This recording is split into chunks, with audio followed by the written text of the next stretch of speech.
Hello, everybody. I'm so excited to be here. My name is Dr. Victoria Grinman, and I'm dubbed the Parent Whisperer. And I'm going to share just a little bit about just me and what I have in store for you.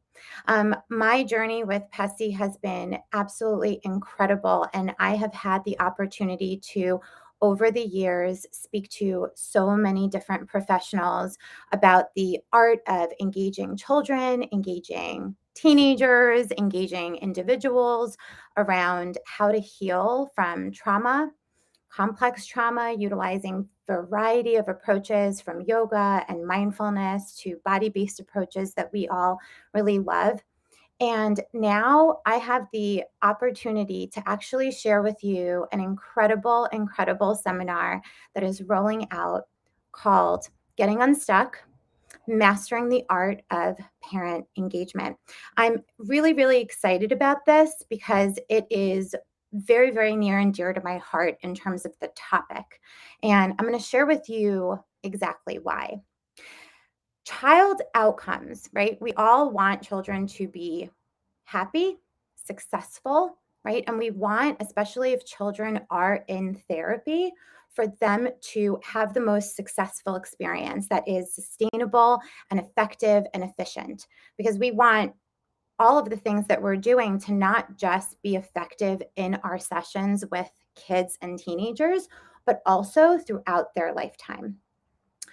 What I've noticed and what we know is that when children are anxious or they're dealing with all of the things that are going on right now, from the pressures at school to the changes that the pandemic has brought to the dynamics in the homes that have actually been exacerbated and highlighted because of the recent changes that have been going on, they require so much support. So when kids land in therapy, we found that parent engagement, when it's done successfully, when we actually are able to enroll and partner with parents in the therapeutic setting, the anxiety shoots down and the deep connection and the feeling of empowerment and clarity shoots up.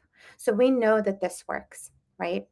So over the last 2 decades, I'll share with you and I'll be really vulnerable. I've had the opportunity to work with many different kinds of families. I've had the opportunity to work with families of different backgrounds, cultural backgrounds, ethnic backgrounds, religious backgrounds. I've worked with higher profile families that have very, very unique differences and challenges in their dynamics to families that are really struggling just in their environment and really being able to function day to day, right? So it really runs the gamut. And what I found is that engaging parents in the work has been super, super difficult. And I've also been you. I've been one of those therapists that have sat inside of the therapy session thinking, oh my gosh, if I could just work with the child or if I could just work with the teenager, I would be happy, right? Because engaging parents is so difficult sometimes. There's a lot of reluctance, there's a lot of challenge. And I will be completely transparent that in the beginning of my career, there were times where I said, you know what? I would rather refer this kid out. Or, you know what? I'm just going to cut the parent out and I'll just do what I have to, but I'm going to just do effective work with the child. What I noticed though is that in my mission to actually create sustainable change for families, I noticed that if I cut the parent out, or if I didn't really focus on what was in the way of me engaging them effectively, what would happen is this child or this teenager or even young adult would go back to an environment that was just the same. It was ineffective. And so it was quite literally unraveling all of the gains that we had created inside of the session. And I also knew that in order to help the child, I had to learn how to support the parent, regardless of the challenges that were in front of me. And so I knew I had to find a way. I knew I had to do that because I wanted to help the child. I wanted to make sure that they were not just receiving the support from me, but that they were also receiving the support from their caregivers and really essentially the people in their life that matter a lot to them, right? We know that, and I'll talk about this in the seminar extensively, that parents are children's most important external resource. And children have internal resources, which we'll talk about, and we'll talk about how to actually leverage them and harness them. But that parents are the most important external resource for children. So I knew that in order to really help them, I had to engage the parent. And so over time, I began to understand the core issues that were actually inherent in the challenges and the reluctance that I was perceiving inside of the work. And I learned how to actually enroll parents and become partners with them in the work. And this was one of the most exhilarating things once I started to get good at it, because I realized that beyond the challenge and underneath the hood of all of the reluctance lied a set of parents or a parent that really, really wanted to get it right, that was living in a world of a lot of pressures, a lot of comparison, right? And lots of parents who were comparing their insides to other people's outsides. So when I really got to the core issues of what was going on, I began to become quite efficient and effective in enrolling parents, even the most challenging parents that there were. And now I say air quotes challenging because I don't see them as challenging. I see them as people who are trying to do their best. And it's really my job to understand what is standing in the way of them doing their best in the way that will support their child and really honestly themselves and their entire family. And remembering that parents also have their parenthood journey. People have their childhoods, but parents have a journey that will last for as long as they have their child, right? For as long as they're alive, their parenthood journey continues. And so I knew that it was really, really important to engage them, because if we have a happy parent, we have a happy child a lot of the times. In my household, I don't know if you're anything like this, but when I was younger, I used to say, "Oh man, mom is not happy, so it's like not a happy not a happy household." And what did I mean by that? When one of the parents is off, right? It really does impact the energy and the flow of the family. And then when we think about some of the clients that we work with, they have not only just the normative and typical things going on, but they also have other stresses that are insurmountable to them to really deal with. And then when it really overwhelms their natural ability to cope, that's where we see a lot of breakdown. So engaging parents and making sure that they feel supported, empowered, confident, and super clear even in some of the most challenging circumstances, is important to me. And I know that it's important to you because you're such amazing clinicians. And so I developed very, very effective ways of actually engaging and partnering parents in the work. And this is what I'm actually going to be sharing with you during the seminar. Now, one of the things that I'm going to be sharing with you that I think is really, really exciting, in addition to all of that, is something that I realized very, very early on. And this is something that I'll be diving into very deeply, but I'll give you a taste right now.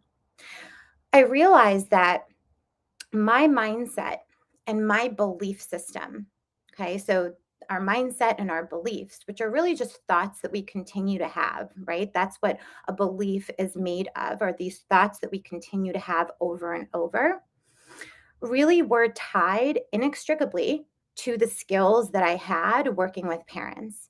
So it meant that regardless of how smart, and I am smart and I am resourced, and I've taken every course there is and I continue to do that, but that was not enough. I realized that there is a special mindset that I needed to have, and I trained myself in it in order to be really, really effective with parents in a sustainable way.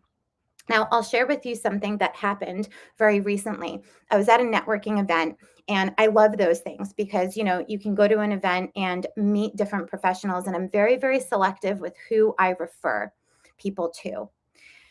And there were many professionals there, just like myself, and it was really exciting to meet them. And I met a couple who work with children.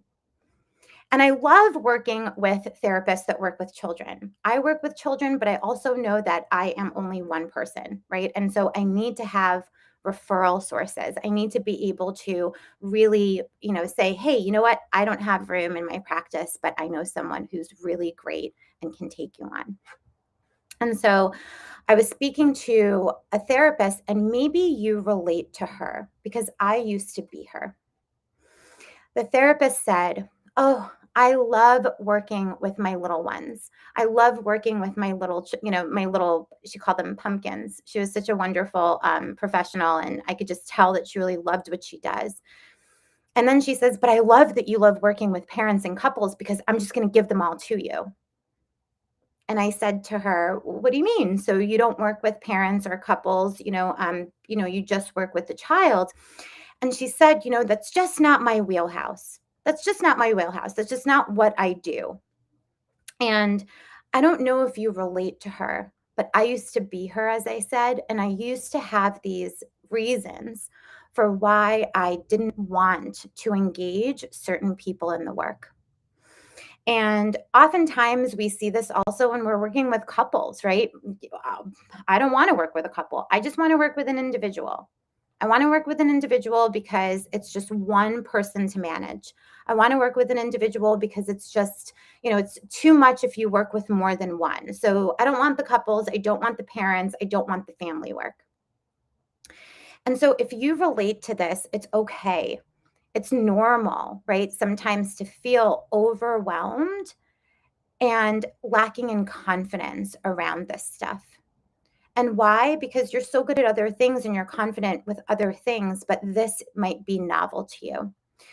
But we know that it's really important to try to really harness and nurture some of the tools to work with parents in an effective way. And so, in this session, I will actually provide the permission for us to focus on ourselves, for us to kind of put the parent on the shelf for a moment in our proverbial minds and focus on what is going on for me, what is my mindset and my beliefs. And I'm going to help you bust some myths about who you have to be in sessions with parents. I'm going to help you understand what your role with parents is. And there are three major roles that I'm going to share with you. Okay. And I'm also going to share with you who you're not going to be. I'm going to share with you now that who you're not supposed to be is a referee. Okay. You are not a glorified referee plucked out of your world and into that family dynamic to have people stop arguing. That is not your role. But oftentimes, that is probably what you feel like, and therefore you don't want it. So, I'm going to share with you who you have to be in order to be effective, and it's going to really boost your confidence. Okay. The second thing that I'm going to share with you that is of utmost importance is ways to actually co regulate with the parent. And what I mean by co-regulation, it's like the distinction between co-escalation and co-regulation. I remember when I was a little girl, I used to, have this with my father where I would say something, he would say something. I would say something louder, he would say something louder. I would say it louder, he would go louder. And then all of a sudden there was this crescendo, and it's what we call co-escalation. And oftentimes, unfortunately, no matter how good we are in sessions with kiddos or teenagers, continues to happen in the home, the parent has such a hard time staying regulated through their child's dysregulation. And one of the main tools around this is learning how to regulate ourselves as therapists. We can then model that in session for parents and actually be the conduit and the vessel through which both the parent and the child experience that, so that when they're done here with us, they can go on and do it themselves and it be this sustainable way of actually having communications and having a dynamic that's grounded in connectedness and love and compassion, even when there are things happening. Important to say because I'm not that you're going to become a master at creating, but what I will help you do is what I help myself do over almost 2 decades of this. Okay. And I've perfected it to a formula almost of how to support parents and children in connecting deeply, not despite, but sometimes because of the difficult dynamics that they're in. And that's the post-traumatic growth, expert in me. I always see the possibility in the parent, and I always see the possibility in the connection that they can have in their specific family dynamic. Because again, every family and every dynamic is different. And also, thirdly, what I'll share with you, which I think is incredible because I have gotten questions about this in past seminars that I've done with PESI all over the country. And so I'm really excited to infuse this 1 day experience in the seminar with you. What it is that you can share with parents and psychoeducate them about in order for them to feel confident and empowered.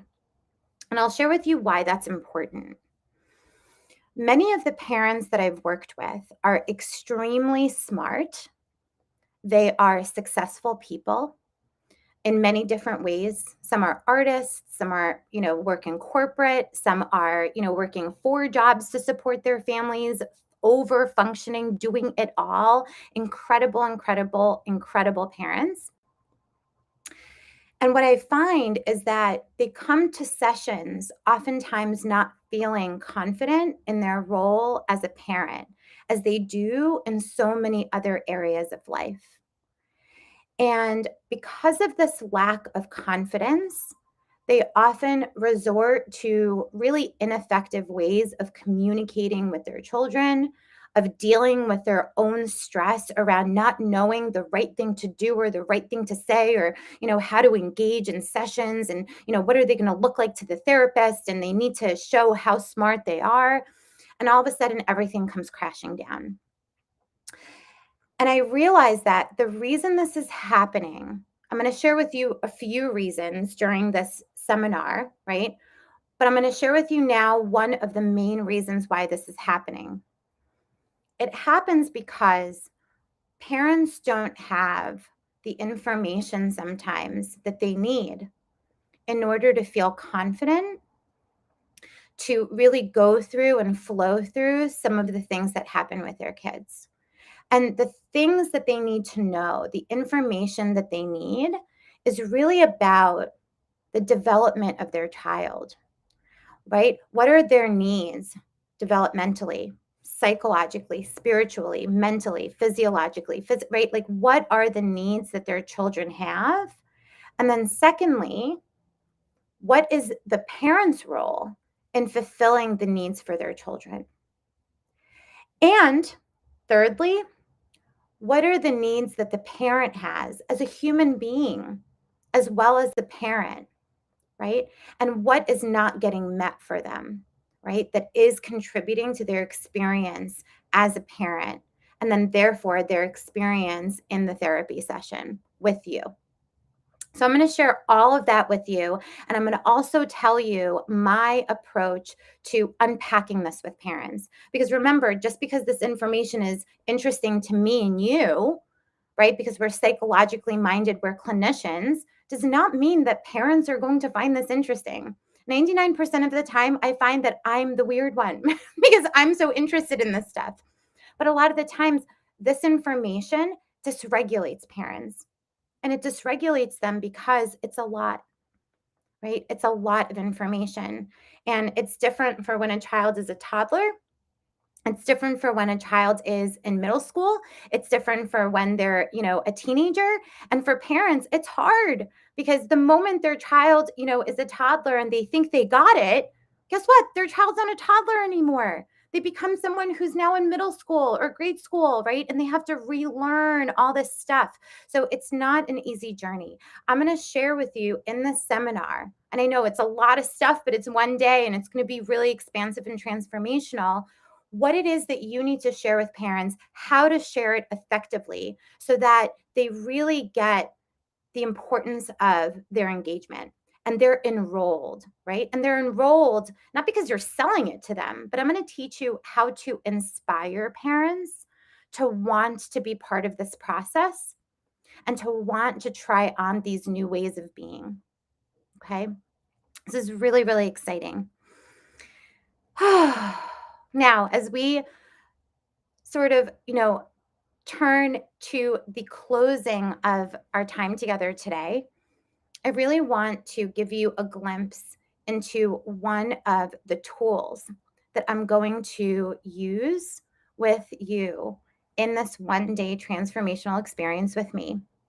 And it's something that I do all the time. In fact, I have a family coming in about an hour. So I'm going to do this with them. Okay. I'm going to do this with them. And I'm doing it in my office without them here. And I say with them, even though they're not here, because it's part of my experience of setting up the session. And that is something that we're going to go through during the seminar. I'm going to share with you how I set up my session, the syntax of the session. What's syntax? It's like, I'm not a baker. I'm more of a chef. I love to cook, but I've heard, I've heard stories. I will eat baked goods, but I don't bake. When you bake cookies or you bake a cake, if you have the eggs and you have the flour and you have the milk and you have all of these things, but you don't preheat the oven, right? What's going to happen? Are you going to bake your cookies? Probably not, right? Because that part of the syntax is so, so important. And what I notice a lot of the times, and this happened with me so much, that's why I know how to, share this with you in such a masterful way. When we forget certain parts of the process of setting ourselves up for success, we then don't set the family up for success. So I'm going to share with you the many things that I do, really, really simple, okay, but it's going to be on you to actually practice in order to have a successful session with a parent and child or family. Okay. And one of the things that I do, and I'm going to share it with you now, and I encourage you to do this alongside me. And it's a lengthy process on the back end. So definitely do it after we're done here. But I ask myself 3 questions, okay? And you can write these questions down. As one of my mentors said, better a dull pencil than a dull mind. So if you've been writing down notes during this time with me, awesome. And so write this down because this is one of the reflexive things that I do. I ask myself, what is my mission? And if you don't know what I mean by that, many years ago, and it keeps shifting, I wrote down and I continue to read every day.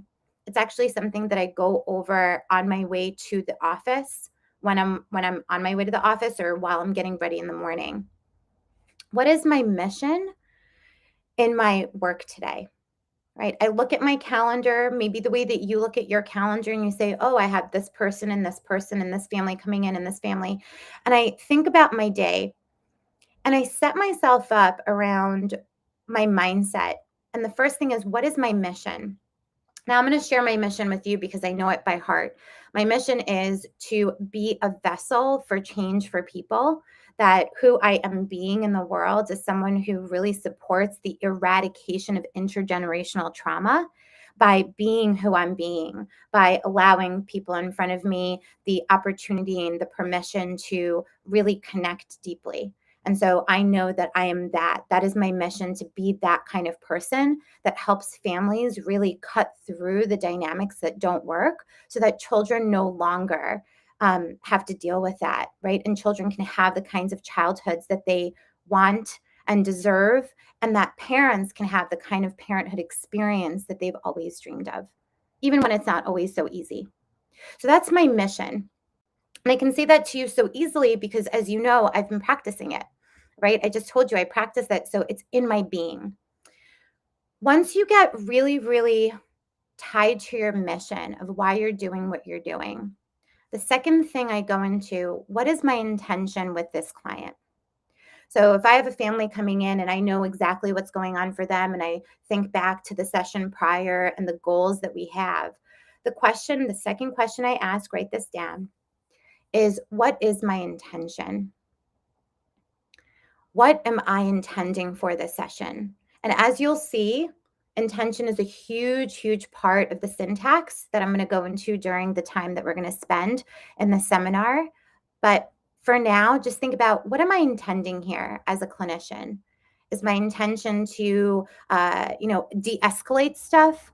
A lot of times an intention for me is to, create an environment where we can have fruitful conversation around this child's anxiety and how the parent might be contributing to it, right? And it be compassionate and it be really holding space for both, right? So really get clear on what your intention is for that session.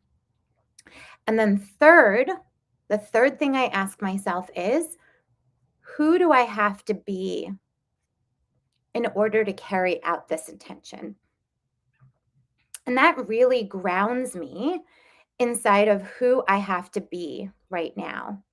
So if I'm coming from a really difficult morning at the vet, because my little Yorkie oftentimes has like digestive issues that are causing me stress, or if I'm, coming out of a really tough session, or I'm running in from a networking lunch and I am just, busting at the seams, like, not having time to prepare.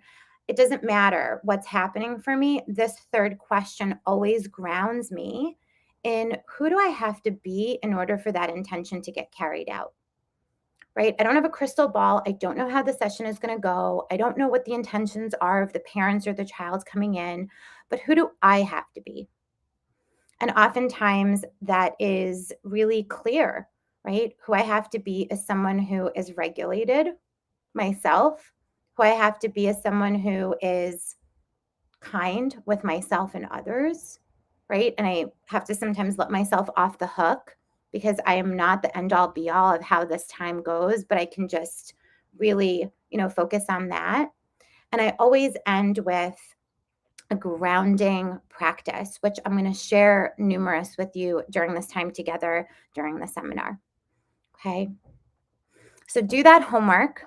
I invite you to do it not for anyone else but yourself. Because as a therapist, you did not start doing this work because it didn't bring you joy. You started this work because maybe you were good at it, but also because you love supporting people. And one of the things that leads to great burnout is when we are not aligned with our mission, our intention, and who we want to be and who we have to be to really be people that create that kind of change for others. So I invite you to think about all of these things, and you really have two choices.